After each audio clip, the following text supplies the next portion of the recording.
My name's Billy Mallon. I'm part of the faculty here. Been part of this course since the very beginning. In fact, since before the very beginning, back when it was still the West Coast Board Review. And I was a program director at LA County for 10 years and in the residency office there for 15 years. So like most of the faculty here, it's sort of a program director graveyard, if you will. There's a reason for that, which is that as a program director, you get to see the in-service exam and follow along with what your residents are doing, and you get to learn what the nature of the exam is. And that in-service exam is the foundational exam ultimately for the board exam and down the road for the research. And so we get to know a little bit about where the information drift is going and what level the exam takes place at, and that's kind of why we're here doing this course, is for those reasons. And that's why almost virtually everyone on the faculty here has had years of experience in a residency office at some point. I did my first, 26 years or 7 years as faculty at LA County, which is an inner city sort of urban knife and gun club kind of place. And for the last 4 years, I've been at Stony Brook with Scott Weingart and Peter Vicellio and that sort of critical care crowd.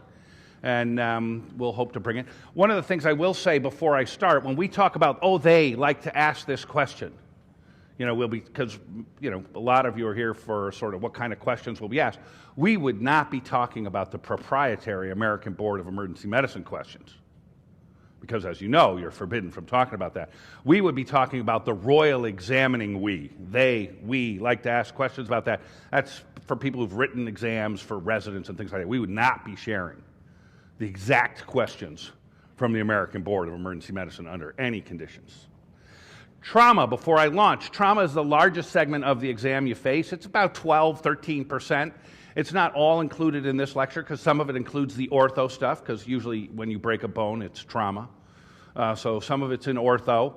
But it's totally, guaranteed to be part of any exam, because even if you live and work at a level 3 or a remote access hospital, trauma comes to you. It doesn't always get directed to the nearest trauma center by paramedics. A lot of trauma gets dropped off or run in by the locals, right? We talk about homeboy, blue boy, and EMS transport. Homeboy being when the gang member brings their transports their wounded. Blue boy is when the cops transport their wounded, and EMS is when a unit goes out to get them and brings them to a level 1 center. But anyone who works even in a small community hospital has had times where trauma is brought to you. And so this is fair game for any exam. It's part of what we do. Almost everyone in here has probably taken an ATLS course at some time. For years, ATLS sort of tortured emergency medicine and sort of didn't recognize what we brought to the table, but they finally stopped requiring that you get CME. They kind of finally have acknowledged that emergency medicine training alone is adequate. That just happened, believe it or not, last year. So that's good. And the ATLS manual has gradually merged with the kinds of things that we think are important in trauma care. They've, over the years, under heavy duress and critique, they've finally acknowledged that rapid sequence intubation is how airways are done in trauma. And they've finally acknowledged Nexus and the C-spine rules from Canada. And they finally acknowledged that it's kind of cruel and unusual to not give trauma patients pain control and pain medication. They finally acknowledged that it's very much a team sport, that multi-specialties are involved, and that by and large, the pre-hospital and the emergency department part of that care is directed by emergency physicians. 85% of trauma in the United States goes to a facility where there's no trauma surgeon in-house, goes level 2 or lower.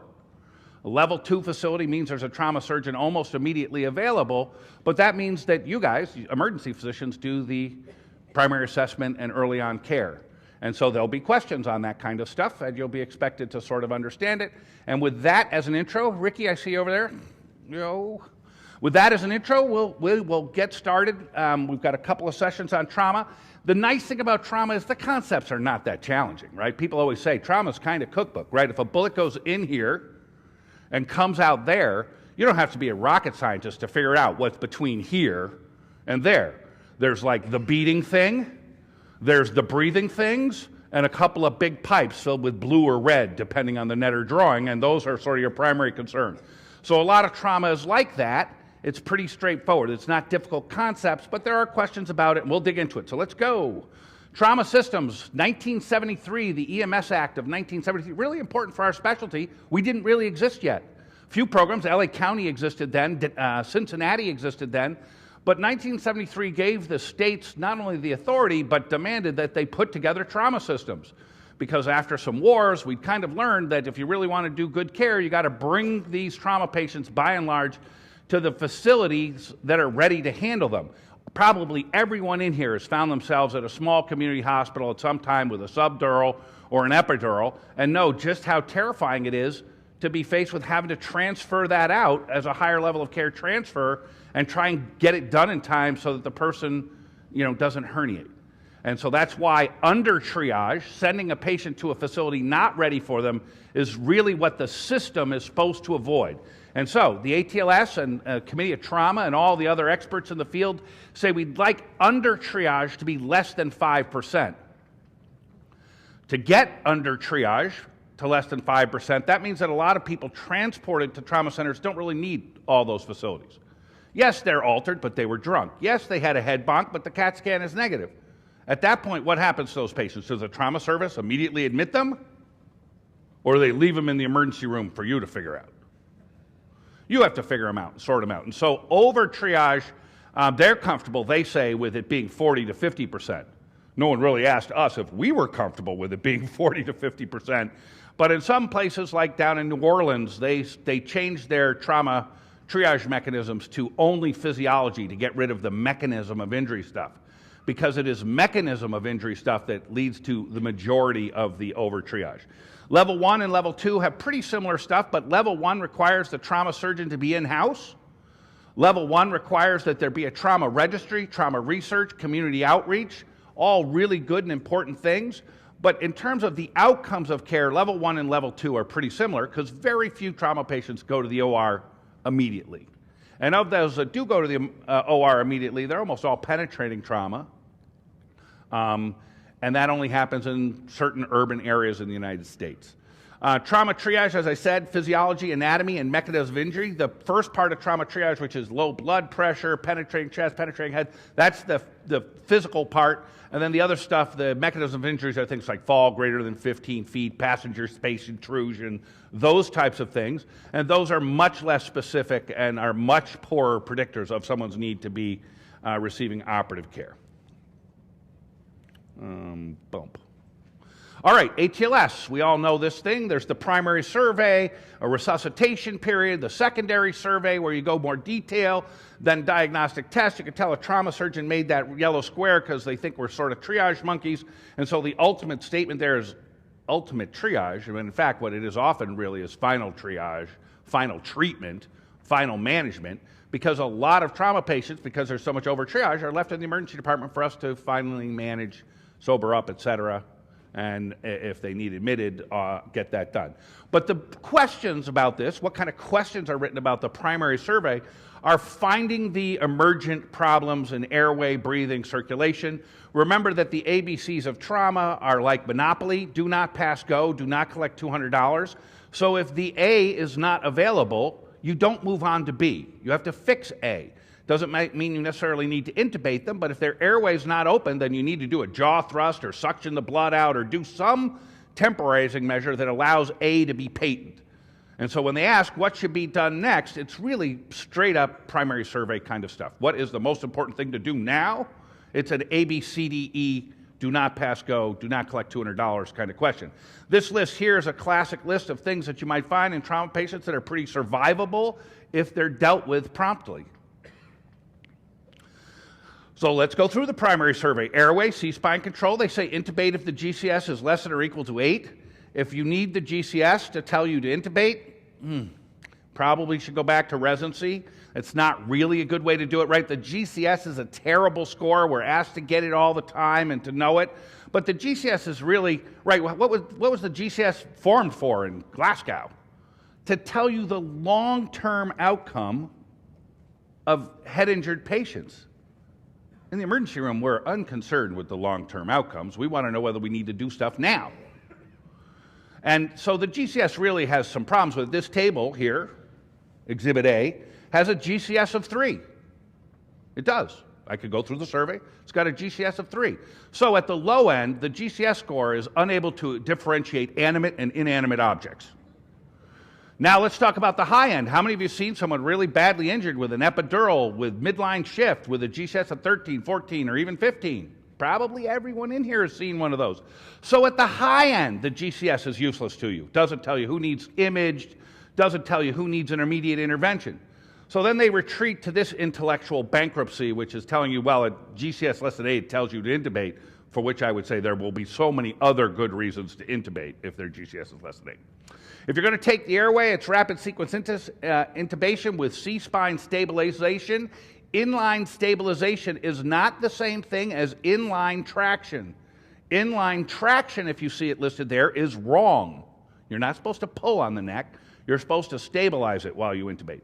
Nexus criteria for the C-spine, you can use those, or the Canadian C-spine rules to tell you who doesn't need x-rays. But in many of these patients, it's going to be, they're going to get a head and a neck CT and maybe the rest of it pan CT, depending on how sick they are. The tongue is the most common cause of airway obstruction. You could put the period there. I don't need to say in trauma. It's true in medicine too. That's because the tongue has a head start on all other airway obstructors. It lives in the airway.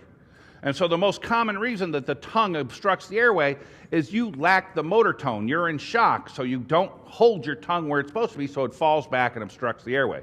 And an oral airway might fix that, a nasal trumpet might fix that, a jaw thrust might fix that, but ultimately they're going to need definitive airway, which means an endotracheal tube with a cuff up. Nasal tracheal intubation is contraindicated. I will stop there. You can put the period there.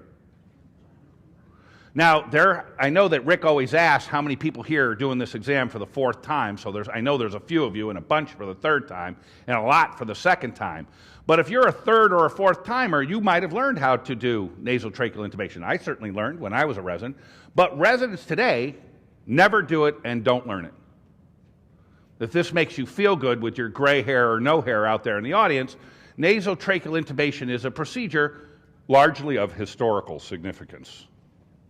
In 2019. There's really no reason to do it ever. And so there you go. It's contraindicated, period. The primary survey B, breathing. If they got a sucking chest wound, cover it up. If it turns it into a tension pneumothorax, uncover it. Reposition the endotracheal tube. Make sure it's not down the right main stem and being mistaken as a hemothorax. Chest tube or needle to relieve tension pneumothorax. They won't ask you to choose one or the other. They'll give you one of those choices. Remember, if someone's got a tension pneumothorax, what needs to happen quickly is not the placement of a definitive chest tube or anything. It's decompress the chest. That's what needs to happen. That's what will restore vital signs, restore pulses, decompress the chest. However they offer you to do it, do it. Hemopneumothorax, 1,500 out initially means they go to the OR for bleeding control. Many of you looking at that may think, wait a minute, I thought it was 1,000 out. And it used to be 1,000 out. Why is it 1,500 out now? Because many centers have chest tubes that auto-transfuse. So their transfusion burden will be less because they'll give them their blood right back to them. You'll citrate that auto-transfuser up, boom, pop it out. They bleed out 1,500. I'll give them 750 of that back. And so they don't need to go to the OR as fast, and they don't tax the blood bank as much. And so our tolerance for chest bleeding has gone up from 1,000 to 1,500. Bag valve mask ventilation, obviously a temporizing measure. If they require that, then ultimately they're going to need airway management. Circulation, here's some numbers. Radial pulse 80, femoral pulse 70, carotid pulse 60. That gives you an estimate. Normal blood volume is 7% of your body weight, or about 5 liters, 7% of 70 kilos, 7 times 7, 4.9. That's how you get there. Blood loss from a femur, 1 grand. Blood loss from a pelvic fracture, up to 2 grand. And remember that significant hemorrhage can occur early on without that much change in vital signs. And so they, the Royal Examining, they love to ask you questions about stages of shock and have evidence in the questions of where you are. And so we're going to have this in the next slide that will allow you to get that question right. Once you lose blood loss of greater than 15%, your cap refill goes down. That's kind of a literature-resistant idea. How reliable is cap refill? It's as useful as wet toilet paper, which is to say useless. The only thing toilet paper has to offer is its dryness. So having noted that, it still sticks around. You get a narrowing of a pulse pressure. The narrowing of the pulse pressure they like as an identifier of stage 2 shock. We'll see that in the next slide. If you see a trauma case where they tell you the heart rate's 110 and the blood pressure is 120 over 100, we all know blood pressure is supposed to be 120 over 80. If it's 120 over 100, they're telling you something. The pulse pressure has narrowed, they're in stage 2 shock.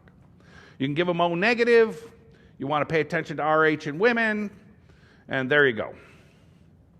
And here's the money slide for the questions. Class 1, less than 15% blood loss, vitals can be pretty normal. Class 2 is where you start seeing the narrow pulse pressure. Class 3 is where blood pressure drops. So blood pressure doesn't drop until class 3. And class 4 is pre-terminal. It kind of got that name early on in trauma management. Well, we've learned that with massive transfusion protocols and other things, you can get some of these pre-terminals back. And they might even Brady out in class 4. You'll see that when they're bleeding to death. What's the bleeding to death heart rate in a normal adult? 140. So when they give you someone with a heart rate of 140, they're bleeding to death. 150 is AFib, 160 or more is VTAC or SVT. And for exam purposes, that's what it means. Remember, there are other forms of shock, neurogenic, cardiogenic, anaphylactic. You sometimes have to pay attention to that depending on what the question looks like. Disability. In the emergency room, let's not pretend even for stroke, where you're supposed to calculate an NIH stroke score. We do simple neuro exams in the emergency room, right? We'd like to know, does the face look the same on both sides? Do the pupils react? Can they move all four, feel all four? And if you were going to paralyze them, it might be nice to get some rectal tone before you did that. And so we do very simple stuff, and so the disability is to tell you if you need neurosurgical intervention. So you're looking for lateralizing findings. So summarized, it's pupils, moves all four, feels all four. And if they have evidence of increasing intracranial pressure, then we might need to do something about that. We might intubate them, we might hyperventilate them, we might give diuretics, and then early surgical decompression and craniotomy. And in every situation, we know that if you make a delayed diagnosis of this kind of stuff, that they need a craniotomy, if you were to get a committee, not just surgeons, but a committee of multiple specialties together and ask about preventable deaths and trauma. Because we know what that literature looks like when you just ask surgeons. The surgeons always say, he wouldn't have died if I was caring for him. You actually have to get a multidisciplinary group together. And if you get a multidisciplinary group together, one of the few, there are two really only, kinds of trauma deaths that everyone agrees on are preventable. One is they needed a cranie for decompression, and that didn't happen for over 4 hours, which means there was some delay in diagnosis and identification. Everyone agrees that's sort of unsavory, and it's even worse if it's an epidural, because epidurals do pretty well if you decompress them. They don't have that much primary brain injury. And the other death that everyone agrees on when you put it all together and do a multidisciplinary review is an airway death after arrival. People might die an airway death in the field, but if they arrive alive, you're an ER doc. You're supposed to be able to fix the airway. If you have to crike them, crike them. If you do what you have to do. But those are the two most agreed upon preventable deaths after arrival. And then here it is, your GCS. Totally fair for them to ask that question. So, and if you haven't thought about it, so you got to go through your eye, verbal, and motor and make sure you know how to calculate a score, because they might ask that. Despite all of its uselessness, it's still there. By the way, there are other scores that are much more useful. Like there's a Scandinavian version, the reaction level score, which has some brainstem indicators and stuff. They just haven't taken off. So here we are in 2019, stuck with the useless GCS score, trying to find out how a drunken head whack in Glasgow would do 12 months after he got hit in the head. But that being what it is, there's the Glasgow coma score. Know how to calculate one if you were to be asked. And then expose. I like the paramedics in Los Angeles. Their term for the exposure part of this in the field is strip, flip, touch, and smell.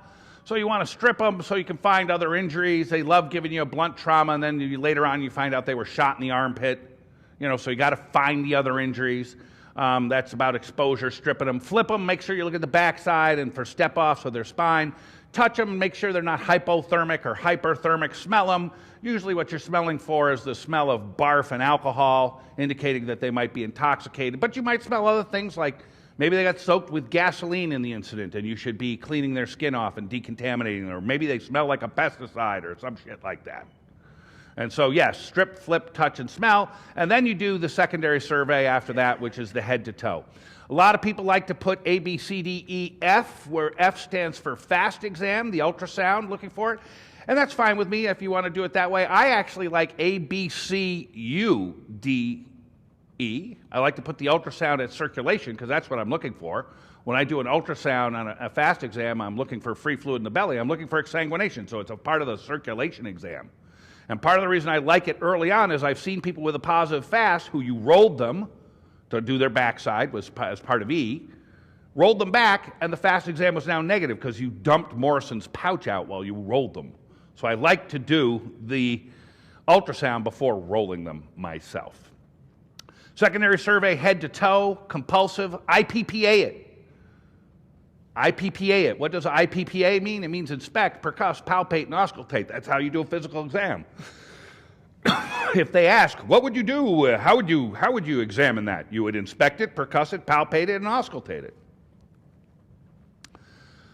So what should be done first? As I said, the primary survey will usually guide you. Remember that you don't go to the next part. If it's a B problem they're asking you about, you don't care what's happening in C. You need to fix B before you move on, or at least temporize. Temporize or fix it before you move on. So if they've got a C problem, I don't care if they're not moving their left leg. They need a fluid challenge or blood products or access, something C-related. ED thoracotomies, most useful obviously in penetrating trauma. There's one of the pleasures of working in an urban sort of inner city knife and gun club thing is the stab wound to the chest. Anyone who works in emergency medicine in those environments loves the stab wounds to the chest because you can crack them and save them. It's all good fun. Good, clean American fun. The gunshot wounds are a bummer because more of them die and they have more serious injuries, but a stab wound to the chest is great fun. You know, all the gloves come on and we'll open them up.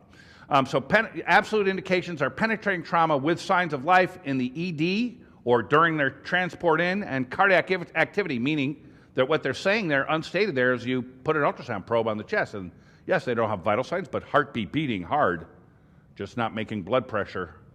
And so you go after those. More liberal indications, and it depends on who you talk. You go after abdominal trauma and abdominal injuries and blunt trauma. The survivorship of those cases is around 1% under most optimistic conditions. And people look at that either one of two ways. One way they look at it is, I'm alone in this emergency room with 12 other patients in a community hospital. It's a level 3 or lower.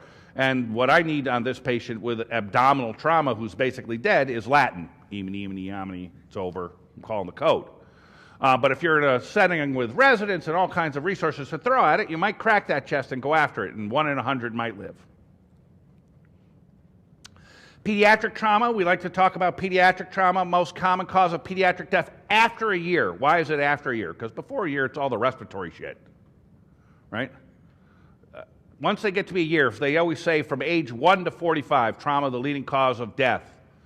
The World Health Organization just finally woke up and sniffed that out.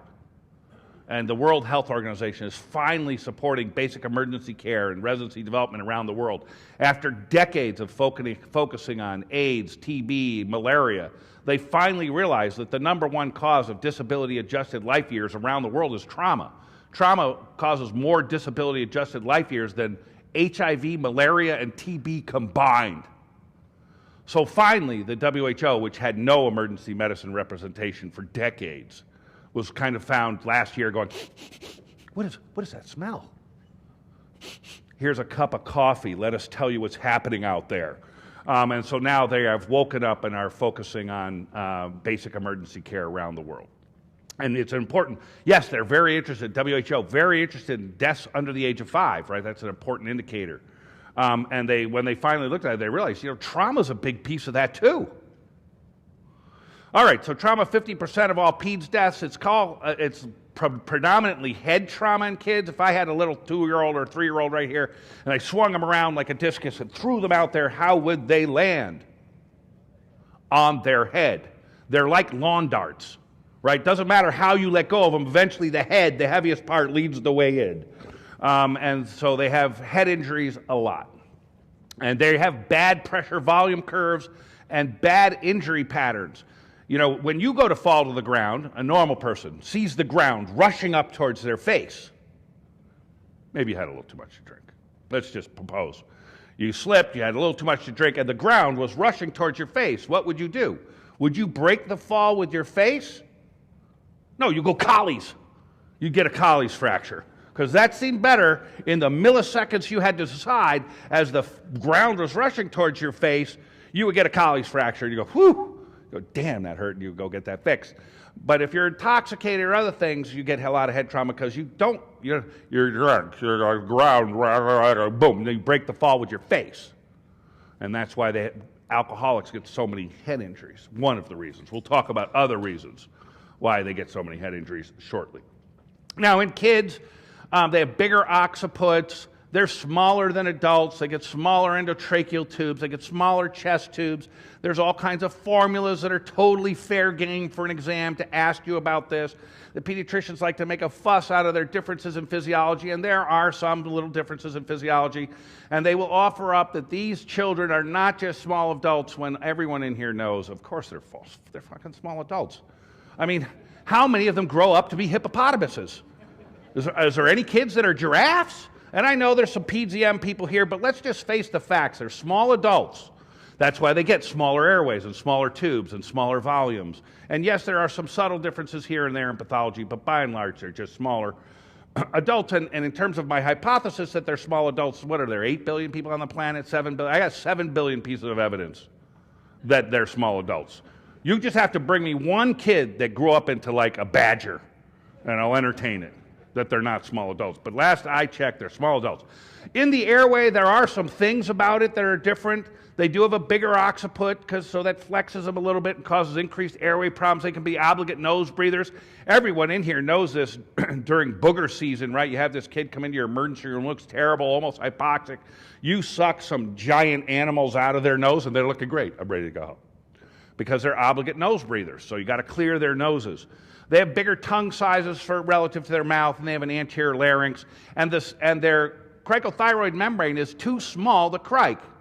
It's too small. If I was to cut you all up in a big festivity of posts, the people in this room of all different races, colors, creeds, on average, your cricothyroid membrane is 9 millimeters high by 25 millimeters across. The external diameter of a 6 Shiley, because there's a millimeter of plastic on each side, is 8 millimeters. A 6 Shiley just barely fits an adult cricothyroid membrane. And that's why once they're under 8, 10, 12, you'll see different ages out there. You can't cric them. Here's some of the numbers. Endotracheal tube, depth of insertion, no cric less than 8. These are all totally fair games for questions. They love to make you do those little math. Age plus 16 over 4. All right, and then if you can't cric them, what do? You do transtracheal jet ventilation, which allows oxygenation. You probably gives you 30 to 40 minutes. We used to think it only gave 10 to 15 minutes, but it probably gives you 30 to 40 minutes because now we're much more comfortable with passive hypercarbia and that kind of stuff. And then you could consider a pediatric LMA or an intubating LMA as another way to get around their airway if that's doable. In pediatric trauma for access, and by the way, there's no reason to limit this to peds trauma or to sick kids. I'm a big fan of the IO on the old nursing home patient.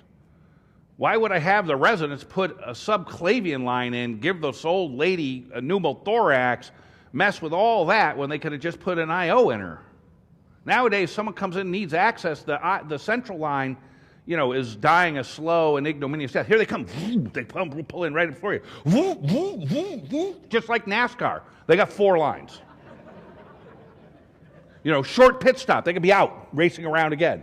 And so we don't need central lines as much as we used to just for access anymore. And in kids that you can't get a line on, by all means, put an IO in.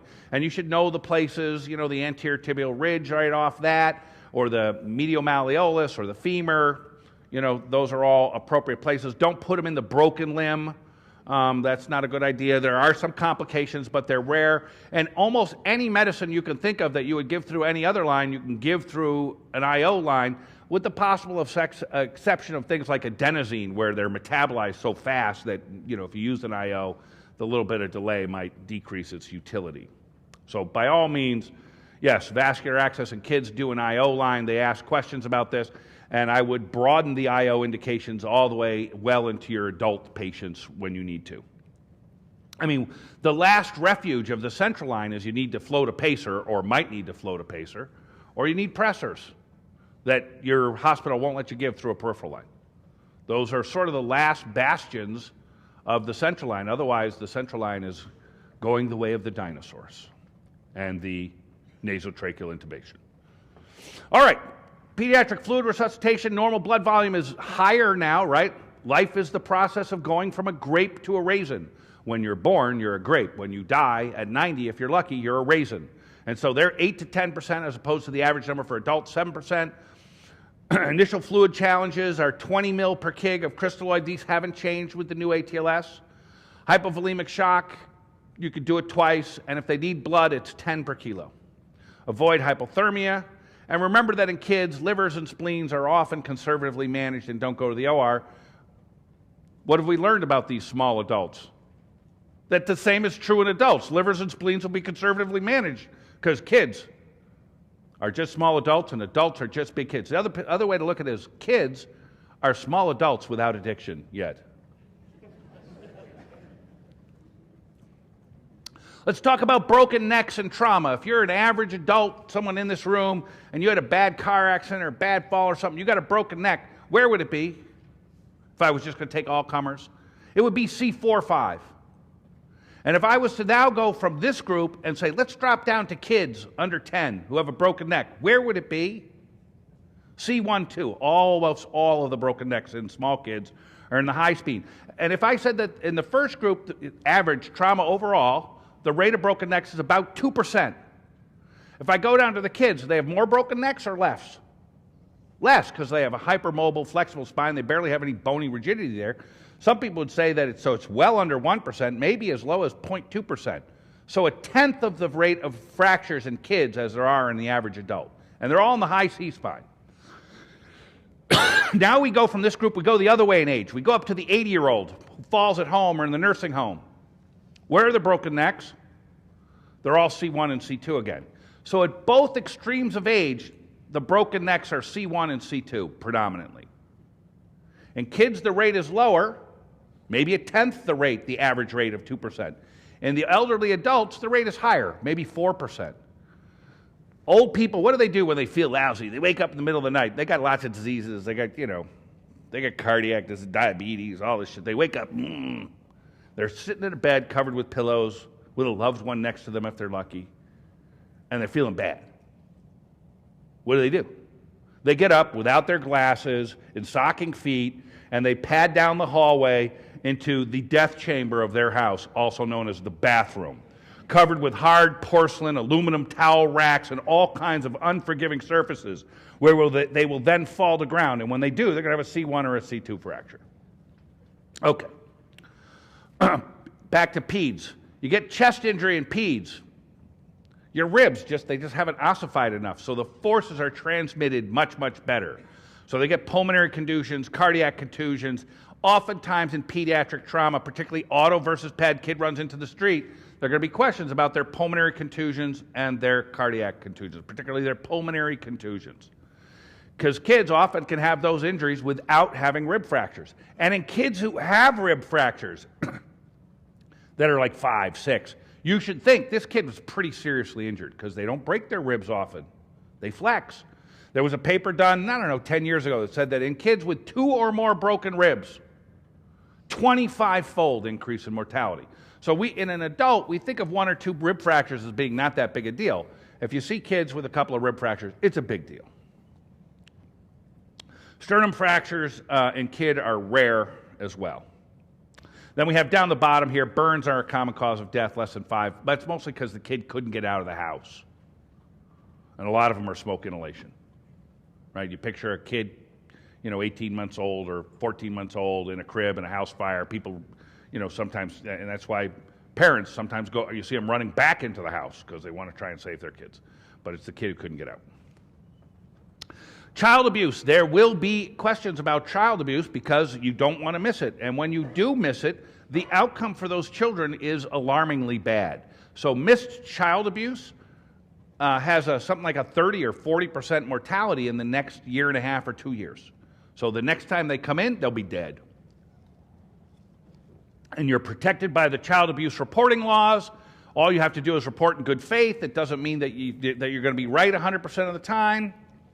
But you want to report there were recently in the last 5 years 2 mega settlements against ER docs for missing what they successfully made as an argument was identifiable child abuse in the emergency room, discharging the kid with subsequent serious injuries.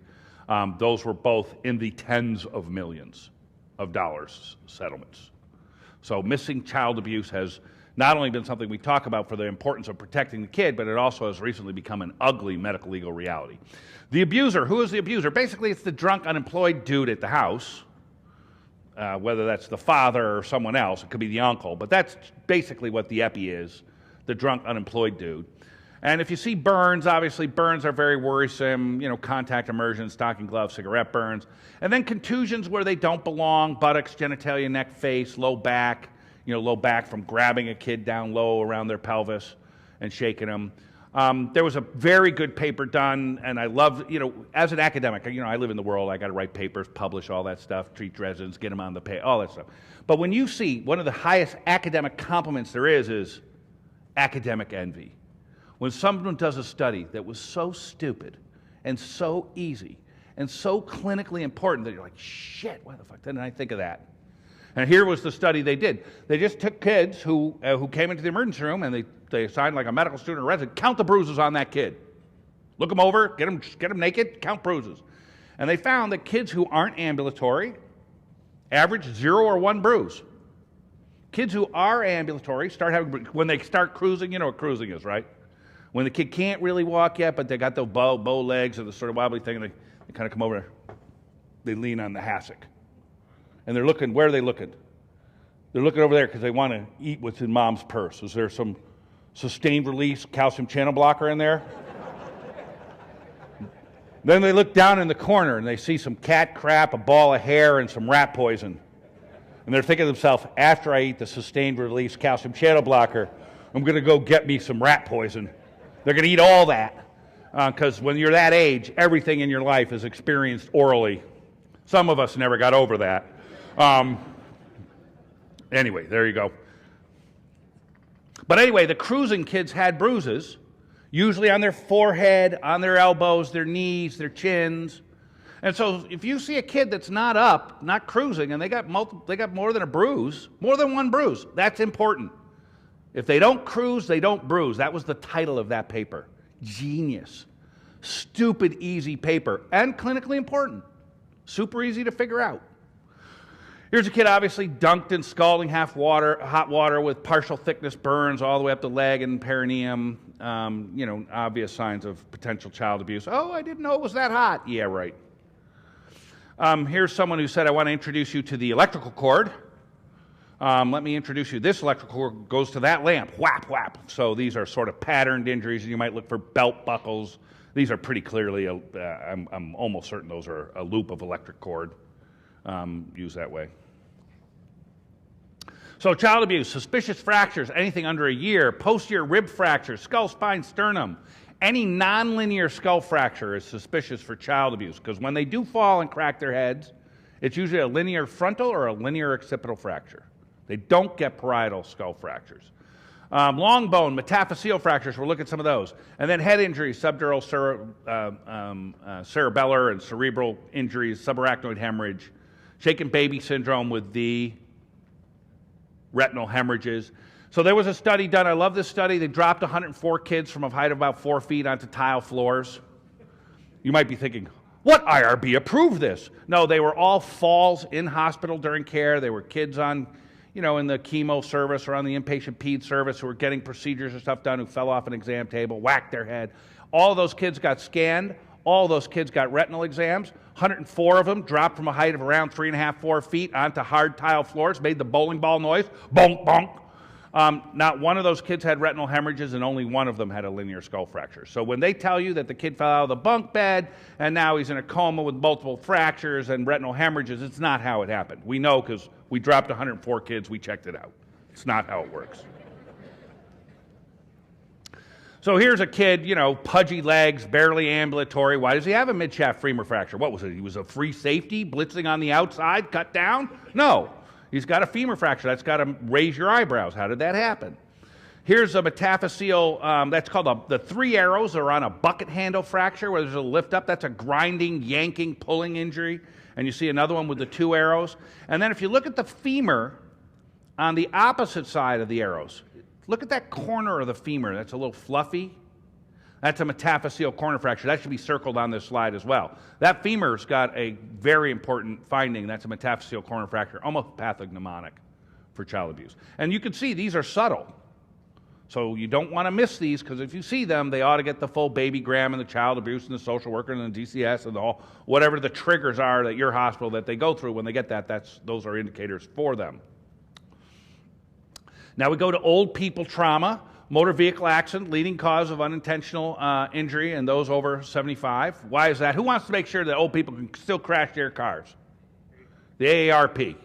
The AARP shuts down any attempts to, at the state level, regulate old people getting their licenses, and doesn't want any physiologic testing or anything like that. California was the first state to pass any restrictions on old people getting their license, and they said the oldster must be able to walk to the line on the floor in the DMV unassisted, and then without help by their loved one or whoever brought them to the hospital, because this is supposed to the DMV, they're supposed to be able to drive. They have to be able to find the eye chart without assistance. Oh, and then read it unassisted with whatever their glassware is. And that was fought viciously in the state of California. It was really tough to get that through. And so the AARP wants to make sure that all the old people out there can drive through your local farmer's market, killing 40 to 50 and things like that, with pedal confusion and stuff like that. I mean, it's not as bad as our gun control laws, but we could obviously do a lot better with licensing old people to drive. But there are political obstructions. Falls, the most common cause of serious unintentional injury and death in the really old. And most occur in a level surface. What kills the old people? You know, we all are aware of baby-proofing your home, covering the outlets, doing stuff like that. But people don't old-proof their homes anywhere nearly as much. And so that rug, the runner in the hallway, that's a fucking grandma killer. That's going to slaughter her. You leave that runner down there that's a little loose, you should just be thinking, that orthopod's going to love me for that hip fracture, or the neurosurgeon's going to love me for that subdural, because it's going to take her down. And it is mostly women, because women live longer, and it's mostly little floor changes, a cord crossing the thing, a change in level from the living room to the kitchen. You know, the mom's got the running shoes on. Someone thought grandma needed the running shoes. No, she's not running it. And that rubber toe, here it is, the rubber toe. My Parkinsonian gait hits this thing and down. And so shoes, floor changes, carpets, cords, all of those. This has been pretty well studied. You can geriatric proof a home to help them avoid these. And those falls, once they have a hip fracture, right, it's like 30% mortality in the next year and a half. It's a killer, right? Urinary tract infections, PE, they don't die of the hip. Urinary tract infections, PE, they never regain their mobility. Then they end up, in some nursing facility. It's, we don't have to get into how horrifying all that is. Many of you have experienced it with loved ones yourselves, as have I. All right, geriatric trauma stuff. Remember, they don't have the normal tachycardia because they're on beta blockers. They're on calcium channel blockers. They don't have the cardiac reserve to have a heart rate of 140 when they're bleeding to death. So an old person with a blood pressure of 105/70 and a heart rate of 100, that might be a 4-alarm fire in a question for someone who's beta blocked. Their normal blood pressure is 160/105, and now it's where I just told you, and their heart rate's 100 because they're beta blocked. That might be a person with a significant splenic injury or liver injury or other things. They're all anticoagulated. I work at Stony Brook. We have this green area, one of the green pod. The green pod is, it's hard work because you'll be over there. I was there the other day. I yelled at the medical student in my frustration, add up the years. And the medical student looked at me like, what's wrong with you? Who's that faculty? Add up the years. I was making a joke, but he dutifully did. He's a medical student. He dutifully did. He said, it adds up to 1,623, Dr. Mallon. I said, tell triage that until we're under 1,500 years, I can't have another patient. I can see 1,500 years at a time. That's it. I don't care how they come. 151-year-olds or 1,500-year-olds, but that's it. And he was like, he went to go off. I'm like, sit out. I'm just joking. But we had like 10 ground level falls, right? You get the GLF. That's what my board looked like. GLF, 90, GLF, 94, GLF. And they're all anticoagulated. They're all on, Zofran and Eliquis and Plavix and aspirin. You know, I have to experience all the joys of the electronic health record every time I said Xarelto. It finally learned it without me getting into it. It would put 95-year-old man, AFib on camel toe. It just put it in I didn't teach that. I was like, camel toe. Anyway, so you know, these are, and they're a nightmare because you know they're going to need scanned, and you're worried they could all have subdurals, epidural, subarachnoids. They're hard work. They can all have extremity fractures, et cetera, et cetera, et cetera. So geriatric trauma is a real challenge, and ground level falls are a big part of that trauma. What's the other part of the geriatrics? It's the GLA, the GLF, and the DLGs. What are the DLGs? You'll figure that one out pretty quickly. That's when the family goes to the nursing home on Friday or Saturday or before church. Doesn't look good. That's the chief complaint. How come was your? She doesn't look good. Sometimes you'll have a GLF that's also a DLG. She DLG'd before she fell. So you have to be working on both of them. And titrates opiates carefully. You want to use low-dose fentanyl, right? Because they'll get respiratory arrests. Renal disease means you got to be careful. You got to, you know, your radiologist is going to torch you because the GFR is under 30. We can't do the scans with contrast. You're like, all right, whatever. Now we're on to, so we've done some special trauma areas. We did the peds trauma. We did the old trauma. Now we're going to do the domestic, and we did the child abuse trauma. And now we're going to do the domestic violence, inconsistencies in history. Lots of women coming to the ED. If you were to ask any woman in the ED, have you ever had, you know, incidents like this where you felt physically threatened or were harmed? About 25 or 35% of women would say yes. It doesn't mean that's why they're here now, but you might want to be careful about it. California is the first state that mandated domestic violence screening. Domestic violence reporting is not mandatory in every state, and it's kind of a complicated issue because reporting of domestic violence sometimes causes escalation in the situation. And so some states have decided that the risk of mandatory domestic violence reporting outweighs whatever the benefits were. And so you'll see sometimes questions on that. But child abuse, mandatory across the board, all 50 states. Domestic violence, there's a couple states that have held off on mandatory reporting. Whenever you see someone where you're worried about depression or suicide, you better ask about domestic violence. Whenever you see someone with domestic violence, you should ask about depression and suicide. These are bedfellows of each other, and they go both ways. So whichever of those diagnoses you get to, it would be appropriate to follow with questions on the other side. What are the increased risk of lethal outcome? Firearms involved, also child abuse, public displays of violence, sexual assault, somebody ends the relationship, all cause this to escalate. And the findings are not that different from child abuse. Bruises in inappropriate areas, delays, inconsistencies in history, all the same things you would ask about in child abuse are there as well in this. It's, you know, an abused individual has many of the same historical things someone's covering. There's some weird story, an overprotective significant other sort of blocking your access to history and stuff. You guys all have been in that situation where you have to tell them, why don't you go out to triage to talk to the registration person for a second so you can have a moment alone to find out what's going on and those kinds of things. You've all been in those situations, I'm sure.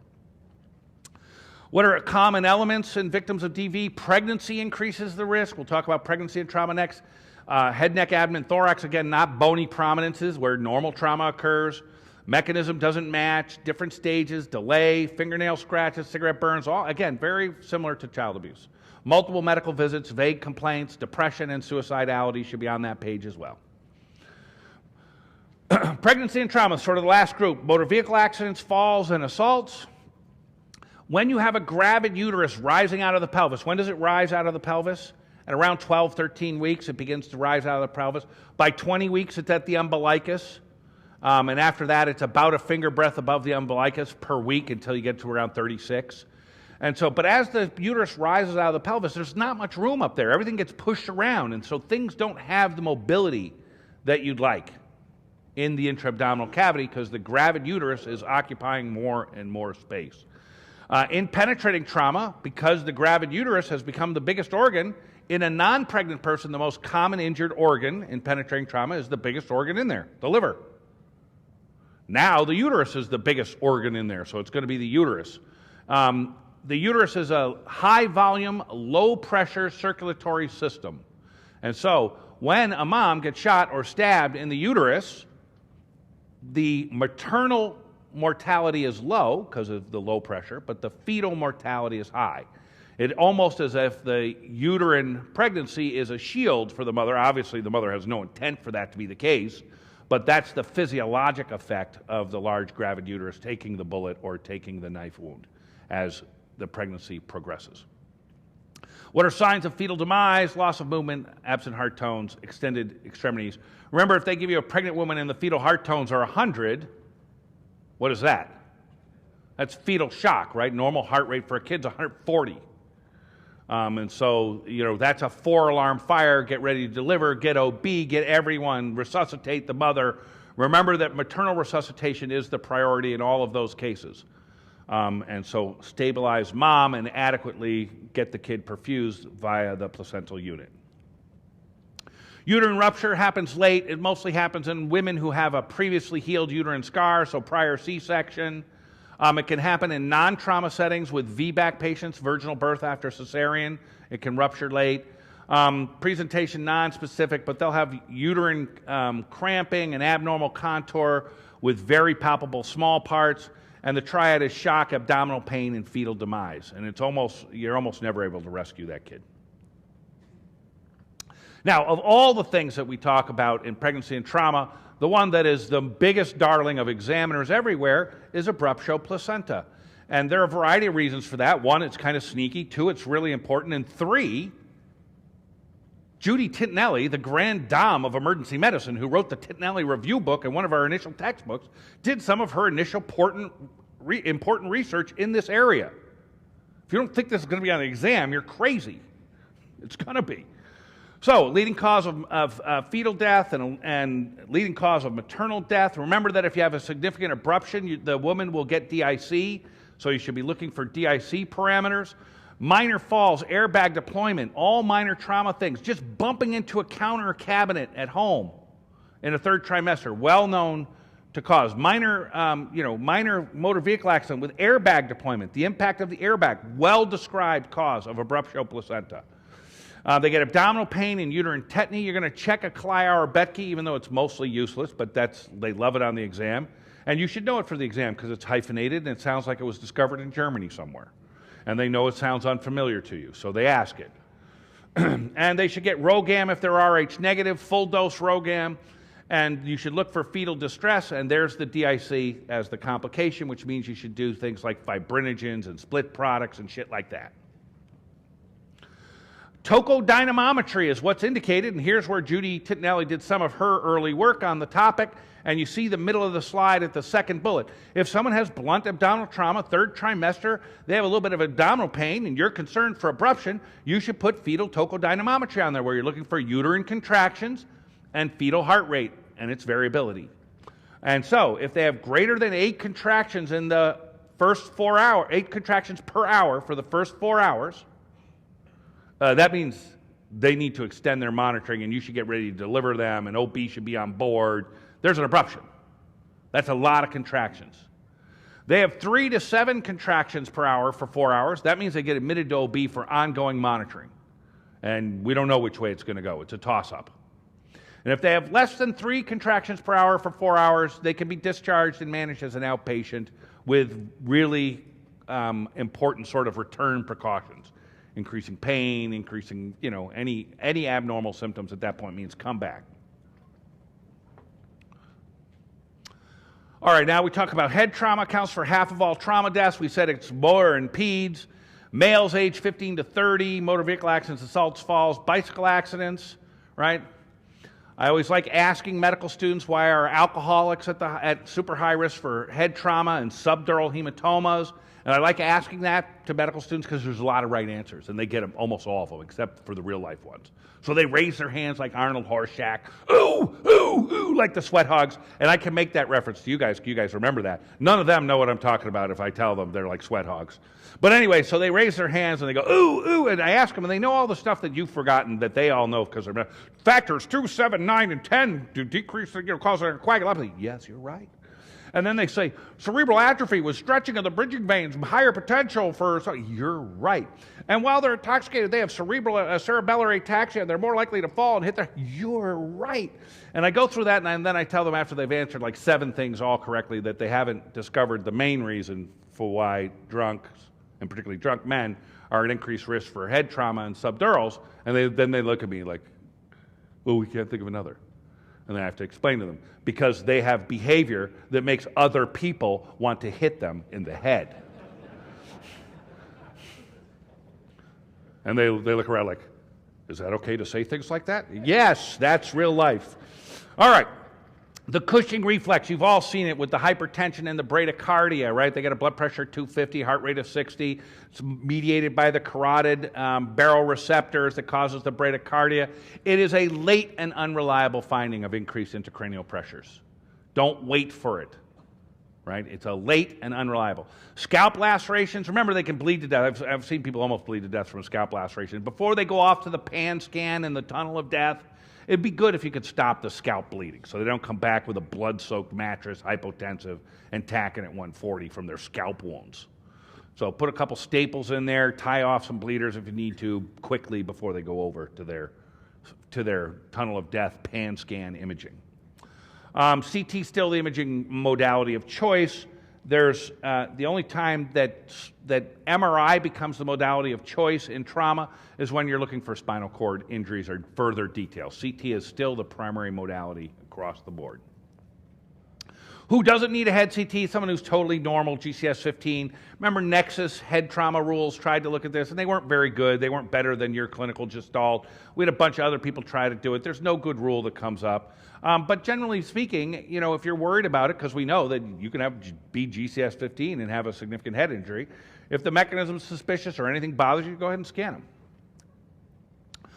Skull x-ray indications, you really got to stretch your mind here to find a reason to get a skull x-ray on someone. They got a foreign body in their scalp up here that might be missed by the top cut of the CT, vertex injuries up top. That might be a reason to do it, but there's really lesser and lesser indications. One of the rare medical indications for getting skull films is you think they might have Paget's disease, so you're looking for the punched out lesions. Cerebral perfusion pressure, CPP, equals MAP minus ICP, right? That's called, in ATLS, what do they like to call it? They make it like it's some big thing. The Monroe-Kelly doctrine. You know, it happened just after we made the Louisiana Purchase, and then there were some people that got together, and Monroe was there, and this guy, Kelly, he invented the clamp, they'll tell you. And they came up with this hypothesis that cerebral perfusion pressure depends on mean arterial pressure minus intracranial pressure. So if your ICP is rising, your CPP is going down, and that's bad. And so we try to mitigate ICP rises when we can. Autoregulation is the idea that you'll have constant blood flow despite intracranial pressure changes, and it is widely believed that in the settings of significant head trauma, autoregulation may eventually be lost. And so therefore, we're going to have to take over and manage ICP. Remember, anyone who's got a head injury, could they have a broken neck? That's from the Journal of Duh. Yes. So we're going to image them both. Here we have some typical head injury patterns in adults. The epidural is usually on the same side, the coup injury, and with not much primary brain injury, right? So if you're going to pick the expanding mass lesion of your choice, you'd pick the epidural, not the subdural. And that seemed counterintuitive to me when I was a resident, because isn't the arterial bleed worse? Surely the arterial bleed is worser with worser outcomes, with worser everything. No, it's not. Because there's not much primary brain injury in an epidural. Most of the bleeding is usually caused by a linear skull fracture, particularly if it's over the middle meningeal artery. And so if you can relieve that mass injury, the person goes back to being normal. As opposed to a subdural, which happens on the opposite side most of the time, which is a contra-coup injury, where there's a lot of primary brain injury, and we don't have that Star Trek thing. You know, the boo-boo-boo-boo-boo they have in Star Trek, that thing that they have in Star Trek fixes primary brain injury. We don't got that yet. So if you have primary brain injury, there's not much I can do for you other than rehab. And so you'd like to avoid primary brain injury, and the epidural has much less. There's a 10-pixel CT with a big bloody thing with some edema next to it that looks like an intracerebral hematoma. And there's a pediatric injury pattern. What's the problem? Let's talk about the difference between this. What can I do about that? I could cut their brain open and suck that big clot out. What could I do about that? Jack shit. Nothing. I can't even put a vent in that. Who wants to try and put a ventriculostomy into the little slit-like ventricles with this diffuse cerebral edema picture, which is a pediatric injury pattern? So now we're getting to one of the other reasons that kids do worse with their head trauma is they have non-surgical, non-operative lesions. They have things like diffuse cerebral edema, diffuse axonal shear. We had nothing to offer that. And so kids do worse because of these non-surgical injury patterns. If you wanted to have a good lesion, you'd want an epidural that was amenable to early surgical decompression. Skull fractures, when they're stellate and parietal, consider abuse. Most kids who fall or get injured and have a skull laceration, by normal means, have linear, non-comminuted skull fractures. You see, comminuted parietal skull fractures, it's abuse. Temporal skull fractures, remember the middle meningeal arteries under there, so you're worried about epidurals, so get the CT early. Open skull fractures, they should be treated with antibiotics and neurosurgical assessment. Depressed skull fractures, how depressed? Once it's one bone table down, it's going to irritate the cortex and cause seizures. So at one bone table depressed, they usually need to be elevated, call a neurosurgeon. Occipital skull fractures, worry about posterior fossa bleeding. Again, another possible reason to do an MRI because the CT doesn't see the posterior fossa well. And is the posterior fossa roomy or tight? It's tight. So the posterior fossa is unforgiving when there are mass lesions there. They tend to herniate earlier.